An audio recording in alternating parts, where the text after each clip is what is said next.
The new Defence Minister Peter Dutton dared to state the obvious yesterday on Sky News Agenda, criticising the Labor government in his home state for that ridiculous Brisbane lockdown. I think there has been from the start, and probably even in this latest example, been a bit of panic by Premier Palaszczuk. I think there was a lot of worry from tourism operators, and rightly so, that bookings would fall away dramatically, that people would obviously not be able to go to restaurants, yet all of their shelves were stocked.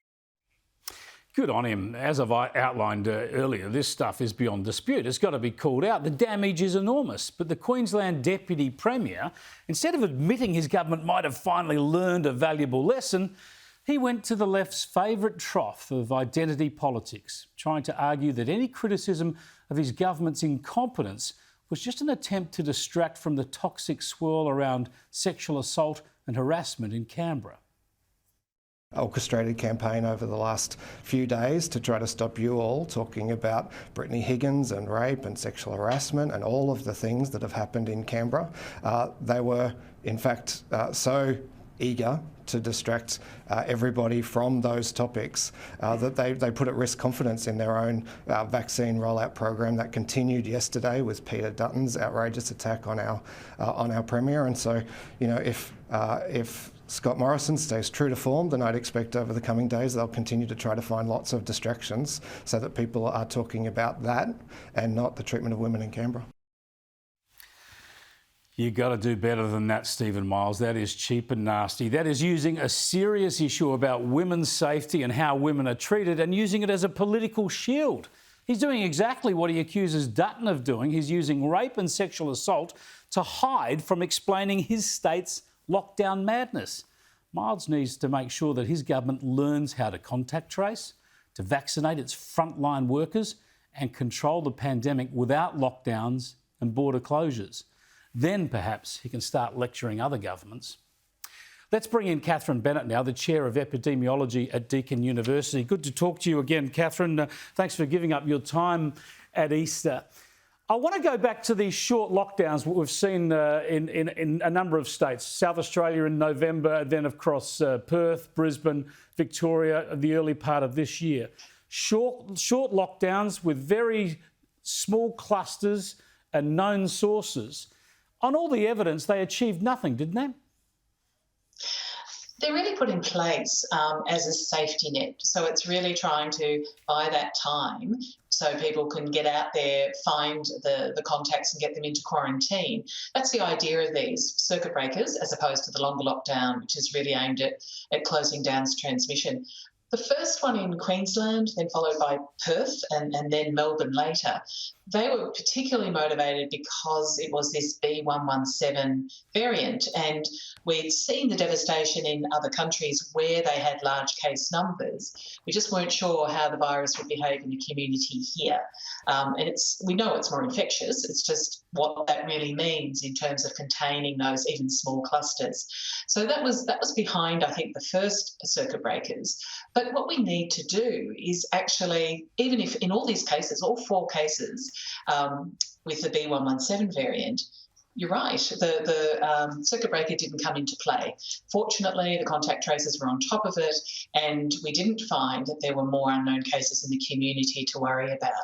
So I think what we really need to do now, and I understand the Victorian Health Department's doing this, is to actually look at those situations and say, even if we had more infectious cases, would we have really needed that circuit breaker safety net, that additional safety net?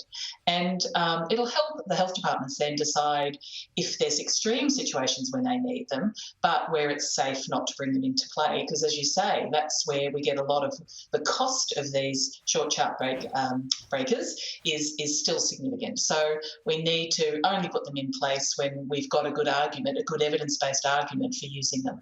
But as he just outlined, the evidence is there that they didn't come into play, that they didn't help quell these outbreaks in all these cases across Australia so far. Now, we understand they're panicking, they're being ultra cautious, but, anybody could do that. They've got to learn from their lessons. And we've seen New South Wales has had the courage to back in its systems and not lock down, to rely on its contact tracing, and it has worked.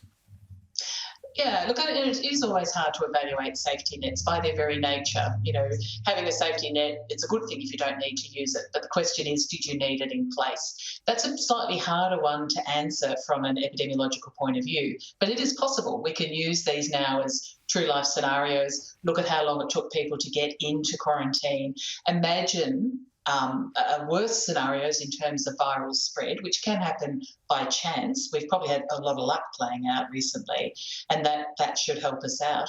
I mean, it's true when you say, you know, looking at the contact tracing in the Victorian circuit breaker, what they did was have two safety nets. We actually called every exposure site a close contact exposure site. So even if you'd had a very casual exposure, you were asked to not only get tested, but to quarantine for a full 14 days regardless. So they, in fact, had two safety nets in place. With a strong contact tracing process, like they argue we have, and like Queensland is demonstrating, they actually did quite well with the contact tracing to close it down without coming into that circuit breaker need, then you know, there are other safety nets you can put in place short of full lockdown. And obviously that's the approach New South Wales has taken most of the time as well. I mean, if you look back at Queensland, sorry to interrupt, but just to summarise, I mean, if you look back just at Queensland last week, Brisbane last week, if instead of locking down for 3 days, they'd given themselves 3 more days to look at how their processes were playing out, all of this would have been avoided. Yeah, look, arguably, if you go into a circuit breaker, you do it at the very first sign that you've got community transmission where you don't understand all the links, and that means you've got a risk of wider spread. So I think what stood out to me in this recent Queensland one was that there was actually that delay, even though they had that first male case. They even found the prior case, his brother, but they still couldn't link it back to the hospital. And it was only really that second cluster, a completely independent cluster, starting from the PA hospital as well, that they then went into lockdown because they realised there'd been more people out in the community. So I think if you were to do this, you would need to do it very early to be effective, but also under certain circumstances where you've got a strong indication that there is an issue of unknown spread, which means you haven't got all the cases. Going to their contacts isn't necessarily going to contain it. So I do think there's work to be done across states amongst the Chief Health Officers to share what they've learned from this so that we are not going into circuit breakers again in a situation where we could very safely manage it in other ways. Yeah, exactly. Now, just briefly, Catherine, I wonder if you can tell me just how high the priority is for all frontline health workers to be vaccinated, not only for their own safety, but to make sure that they minimise their chance of passing on the virus. Oh, absolutely. You know, everyone at risk, our border workers, but particularly our health workers who can be in close proximity to people who are COVID positive. And even with all the best PPE, we can see in these situations that, you know, the word is that there were no breaches of protocol, that you are at risk. And so they're the very people at our front line, particularly in the clinical setting with positive patients, that we need to get vaccinated. And I guess that's now a priority that will hopefully see that work completed over the next couple of weeks, because time is everything. Catherine, thanks so much for joining us again. Thanks, Chris. Catherine Bennett there with all the scientific and medical information and background to this situation. She's the Chair of Epidemiology at Deakin University in Victoria.